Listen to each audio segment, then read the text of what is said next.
ಮಹತ್ತತ್ವಾದ್ವಿಕುರ್ವಾಣಾತ್ ಅಹಂ ತತ್ವಮಜಾಯತ ಕಾರ್ಯಕಾರಣಕರ್ತಾತ್ಮ ಭೂತೇಂದ್ರಿಯ ಮನೋಭವ. ಭಾಗವತದ 3ನೇ ಸ್ಕಂದದ 6ನೇ ಅಧ್ಯಾಯದ 7ನೇ ಶ್ಲೋಕದಿಂದ ಆರಂಭಿಸಿ ನಮ್ಮ ಈ ಶ್ರವಣ ಈಗ ಉಪಕ್ರಮ ಕಾಣಬೇಕಾಗಿದೆ. ಮಹತ್ತತ್ವ ಪರಿಣಾಮ ಹೊಂದಿತು, ಅದರಿಂದ ಅಹಂಕಾರ ತತ್ವ, ಅದರ ಅಭಿಮಾನಿ ದೇವತೆಗಳು, ಅವರ ದೇಹಗಳು ಇವೆಲ್ಲ ಹುಟ್ಟಿದವು.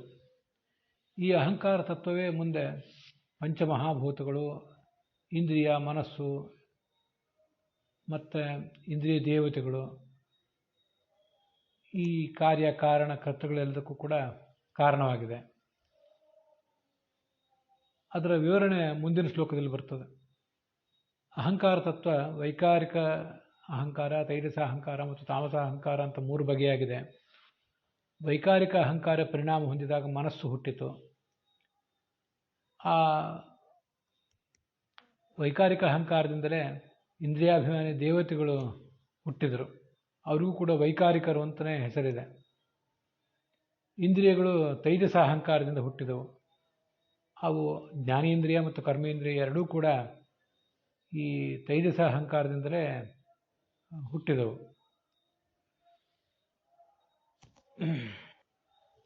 ಮುಂದೆ ತಾಮಸ ಅಹಂಕಾರದಿಂದ ಶಬ್ದ ತನ್ಮಾತ್ರ ಹುಟ್ಟಿತು. ಆ ಶಬ್ದ ತನ್ಮಾತ್ರದಿಂದ ಆಕಾಶ ಹುಟ್ಟಿತು. ಇದೇ ಆಕಾಶವೇ ಆ ಭಗವಂತನ ಸ್ವರೂಪಕ್ಕೆ ಒಂದು ಉದಾಹರಣೆ, ಒಂದು ಲಿಂಗ. ಆಕಾಶದಂತಿದೆ ಈ ಭಗವಂತನ ಸ್ವರೂಪ ಅಂತ ವರ್ಣಿಸ್ತಾರೆ. ಈ ಶ್ಲೋಕಗಳಿಗೆ ವಿಜಯಧ್ವಜರ ಮತ್ತು ಯಾದವಾರ್ಯರ ಅರ್ಥಗಳನ್ನು ಈಗ ಗಮನಿಸೋಣ. ಈ 4 ಶ್ಲೋಕಗಳಿಗೂ ಕೂಡ ಭಾಗವತ ತಾತ್ಪರ್ಯ ಏನು ಕಂಡು ಬರೋದಿಲ್ಲ.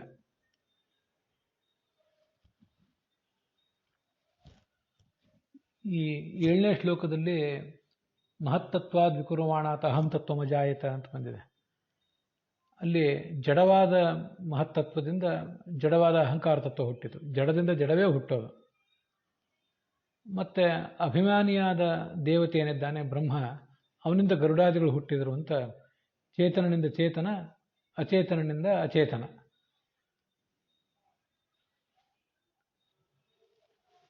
ಅನುವ್ಯಾಖ್ಯಾನದ ಮಾತಿದ್ದಿರಬೇಕಿದು.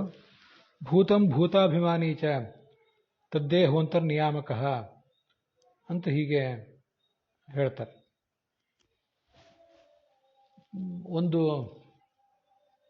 ಮಹಾಭೂತ ಹುಟ್ಟುತ್ತದೆ ಅಥವಾ ಒಂದು ಜಡವಸ್ತು ಹುಟ್ಟುತ್ತದೆ. ಆ ಜಡವಸ್ತುವಿನ ಅಭಿಮಾನಿ ಹುಟ್ಟುತ್ತಾನೆ. ಮತ್ತು ಆ ಅಭಿಮಾನಿಯ ದೇಹ ಒಂದು ಬೇರೆ ಇರ್ತದೆ, ಅದು ಹುಟ್ಟುತ್ತದೆ. ಮತ್ತು ಅವನ ಅಂತರ್ಯಾಮಿಯಾದ ಭಗವಂತನ ಒಂದು ರೂಪವೂ ಕೂಡ ಅಲ್ಲಿ ವ್ಯಕ್ತ ಆಗ್ತದೆ. ಈಗ ಅಹಂಕಾರ ತತ್ವ ಹುಟ್ಟಿದರೆ ಆ ಅಹಂಕಾರ ತತ್ವದ ಅಭಿಮಾನಿ ದೇವತೆಗಳು ಹುಟ್ಟುತ್ತಾರೆ. ಒಂದು ಅಹಂಕಾರ ತತ್ವ ಮತ್ತು ಅದರ ಅಭಿಮಾನಿ ಚೇತನ, ಆ ಅಭಿಮಾನಿಯಾದ ಚೇತನನ ದೇಹ, ಅವನದೊಂದು ಪಾಂಚಭೌತಿಕವಾದ ದೇಹ ಇರ್ತದೆ, ಅದು ಹುಟ್ಟುತ್ತದೆ. ಮತ್ತು ತದ್ದೇಹ ಅಂತರ್ನಿಯಾಮಕ, ಅದರೊಳಗೆ ನಿಯಾಮಕವಾಗಿರುವಂಥ ಭಗವಂತನ ರೂಪ ಹುಟ್ಟುತ್ತದೆ. ಹೀಗೆಲ್ಲ ಶಾಸ್ತ್ರದಲ್ಲಿ ವರ್ಣಿಸಿದ್ದಾರೆ. ಅದನ್ನು ವಿಜಯಧ್ವಜರು ತಮ್ಮ ವ್ಯಾಖ್ಯಾನದಲ್ಲಿ ಉದ್ಧರಿಸ್ತಾರೆ. ಕಾರ್ಯಕಾರಣ ಕರ್ತಾತ್ಮ ಅಂತಿದೆ. ಕಾರ್ಯ ಅಂದರೆ ಶರೀರ ಅಂತ ಅರ್ಥ, ಕಾರಣ ಅಂದರೆ ಇಂದ್ರಿಯಗಳು ಅಂತ ಅರ್ಥ, ಕರ್ತೃ ಅಂದರೆ ಮನಸ್ಸು. ಕರ್ತೃ ಮನಃ ಯೇಷಾಂ ಆತ್ಮ ಆದಿ ಕಾರಣಂ. ಇದು ಎಲ್ಲದಕ್ಕೂ ಕೂಡ ಅಹಂಕಾರ ತತ್ವ ಅನ್ನೋದು ಕಾರಣ ಅಂತ ಅಭಿಪ್ರಾಯ. ಭೂತೇಂದ್ರಿಯ ಮನೋಭವ, ಮನಸ್ಸು ಮತ್ತು ಇಂದ್ರಿಯಗಳು ಹುಟ್ಟುವುದು ಕೂಡ ಇದರಿಂದಲೇ. ಯಾದವಾರ್ಯರ ವ್ಯಾಖ್ಯಾನದಲ್ಲಿ ಕಾರ್ಯಾಣಿ ಅಂದರೆ ಭೂತಾನಿ, ಅವುಗಳಿಗೆ ಮತ್ತು ಕಾರಣಗಳು ಅಂದರೆ ಇಂದ್ರಿಯಗಳು, ಮತ್ತು ಕರ್ತೃಗಳು ಅಂದರೆ ಇಂದ್ರಿಯಾಭಿಮಾನಿ ದೇವತೆಗಳು, ಇವರೆಲ್ಲರಿಗೂ ಕೂಡ ಈ ಅಹಂಕಾರ ತತ್ವ ಅನ್ನೋದು ಕಾರಣ ಅಂತ ಅಭಿಪ್ರಾಯ ಹೇಳ್ತಾರೆ. ಮನಸ್ಶಬ್ದದಿಂದ ಕೇವಲ ಮನಸ್ಸೆಂಬ ಇಂದ್ರಿಯ ಮಾತ್ರ ಅಲ್ಲ, ದೇವತೆಗಳ ಉತ್ಪತ್ತಿಯನ್ನು ತಿಳ್ಕೊಳ್ಬೇಕು. ಅಹಂ ತತ್ವ ಅಂತಿದೆಯಲ್ಲ, ಅಹಂ ತತ್ವ ಅಂದರೆ ಇದು ಅಹಂ ಅಂದರೆ ನಾನು ಅಂತ ಅರ್ಥ ಅಲ್ಲ. ಇದು ಮಕಾರಾಂತವಾದ ಒಂದು ಅವ್ಯಯ, ಅಹಂಕಾರ ತತ್ವವನ್ನು ಹೇಳುವ ಶಬ್ದ ಅಂತಾರೆ ಯಾದವಾರ್ಯರು. 10ನೇ ಶ್ಲೋಕದಲ್ಲಿ ಲಿಂಗಂ ಆತ್ಮನಃ ಅಂತಿದೆ. ಆತ್ಮನಃ ಹರೇಹೆ, ಭಗವಂತನಿಗೆ ಆತ್ಮೇಂದ್ರ ಶಬ್ದದಿಂದಲ್ಲಿ ಹರಿವಾಚ್ಯ, ಅವನಿಗೆ ಗಮಕ ಈ ಆಕಾಶ ಅಂತ. ಯಾಕೆ ಅದನ್ನು ಯಾದವಾರ್ಯರು ಬರೀತಾರೆ, ಆಕಾಶವತ್ ಸರ್ವಗತಶ್ಚ ನಿತ್ಯ, ಆಕಾಶದಂತೆ ಸರ್ವಗತನಾಗಿದ್ದಾನೆ, ಹಾಗೆ ನಿತ್ಯನಾಗಿದ್ದಾನೆ. ಆತ್ಮನಃ ಪರಮಾತ್ಮನಃ ಲಿಂಗಂ ಸರ್ವಗತತ್ವ ನಿತ್ಯತ್ವಯೋ ದೃಷ್ಟಾಂತತೆಯ ಜ್ಞಾಪಕಂ ಅಂತ ಯಾದವಾರ್ಯರ ಮಾತಿನಲ್ಲಿ ಅದು ಸ್ಪಷ್ಟವಾಗಿ ಗೊತ್ತಾಗ್ತದೆ. ಪರಮಾತ್ಮ ಹೇಗೆ ಸರ್ವಗತನಾಗಿದ್ದಾನೆ ಮತ್ತು ನಿತ್ಯ ಆಗಿದ್ದಾನೆ ಅನ್ನೋದು ನಾವು ತಿಳ್ಕೊಳ್ಳೋದು ಹೇಗೆ, ಅದಕ್ಕೆ ಆಕಾಶವತ್ತು ಸರ್ವಗತಶ್ಚ ನಿತ್ಯ ಅಂತ ಹೀಗೆ ಶಾಸ್ತ್ರ ಇರೋದರಿಂದ ಆಕಾಶ ಹೇಗೆ ಸರ್ವಗತನೋ ನಿತ್ಯನೂ ಆಗಿದೆಯೋ ಹಾಗೆ ಭಗವಂತನೂ ಸರ್ವಗತನಾಗಿದ್ದಾನೆ, ನಿತ್ಯನೂ ಆಗಿದ್ದಾನೆ ಅಂತ ಅದರ ತಾತ್ಪರ್ಯ. ಈ ಆಕಾಶ ಅನ್ನುವುದು ಭಗವಂತನಿಗೆ ಗಮಕ ಅನ್ನೋದಕ್ಕೆ ಶ್ರೀಧರರು ಒಂದೆರಡು ವಿಷಯಗಳನ್ನು ಹೇಳಿದ್ದಾರೆ. ಖಂ ಶಬ್ದಗುಣಕಂ ಆಕಾಶಂ ಭವತಿ. ಈ ಆಕಾಶ ಅಂತನ್ನುವುದು ಶಬ್ದವೆಂಬ ಗುಣವನ್ನು ಹೊಂದದ್ದು. ಸ್ವಗುಣ ಶಬ್ದರೂಪೇಣ ಪ್ರಮಾಪಕಂ, ಆಕಾಶದ ಗುಣ ಈ ಶಬ್ದ, ಆ ಶಬ್ದದ ಮೂಲಕವೇ ನಾವು ಭಗವಂತನನ್ನು ತಿಳಿಯಬೇಕು.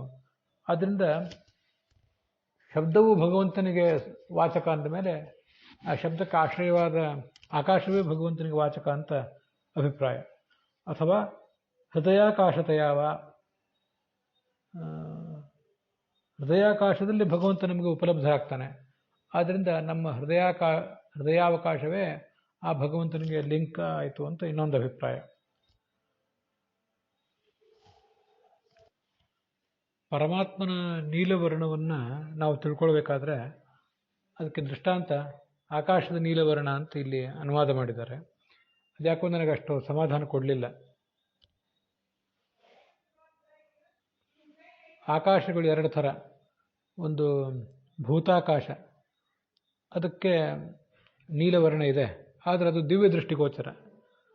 ಪಂಚಮಹಾಭೂತಗಳಲ್ಲಿ ಸೇರಿದ ಆ ಆಕಾಶಕ್ಕೆ ಇರುವ ಆ ನೀಲ ಬಣ್ಣ ನಮಗೆ ಕಣ್ಣಿಗೆ ಕಾಣಿಸೋದೇ ಇಲ್ಲ. ಇನ್ನು ಅವ್ಯಾಕೃತ ಆಕಾಶ ನಮ್ಮ ಸಾಕ್ಷಿ ಗೋಚರ, ಅದಕ್ಕೆ ಅವ್ಯಾಕೃತ ಆಕಾಶ ಅಂದರೆ ಸ್ಪೇಸು, ಆ ಅವ್ಯಾಕೃತ ಆಕಾಶಕ್ಕೆ ನೀಲ ಬಣ್ಣ ಇಲ್ಲವೇ ಇಲ್ಲ. ಈಗ ನಮಗೆ ಆಕಾಶದಲ್ಲಿ ಕಾಣಿಸುವ ನೀಲವರ್ಣ ಏನಿದೆ, ಇದು ಸಮುದ್ರದ ನೀರಿನ ಒಂದು ಪ್ರತಿಫಲನ ಮಾತ್ರ. ಇದು ಹಾಗೆ ವಿಜ್ಞಾನವೂ ಹೇಳ್ತದೆ. ಆದ್ದರಿಂದ ವಿಜಯಧ್ವಜರ ವ್ಯಾಖ್ಯಾನದಲ್ಲಿಯೂ ಯಾದವಾರ್ಯರ ವ್ಯಾಖ್ಯಾನದಲ್ಲಿಯೂ ಸರ್ವಗತತ್ವ ಮತ್ತು ನಿತ್ಯತ್ವಗಳಿಗೆ ಆಕಾಶ ಎಂಬುದು ದೃಷ್ಟಾಂತ ಮಾತ್ರ ಅಂತ ಬರೆದಿದ್ದಾರೆ. ಅದು ಯಾಕೋ ನೀಲವರ್ಣ ಅಂತ ಅವರು ಬರೆದಿಲ್ಲ. ಆದ್ದರಿಂದ ನನಗದಷ್ಟು ಸಮಾಧಾನ ಕೊಟ್ಟಿಲ್ಲ.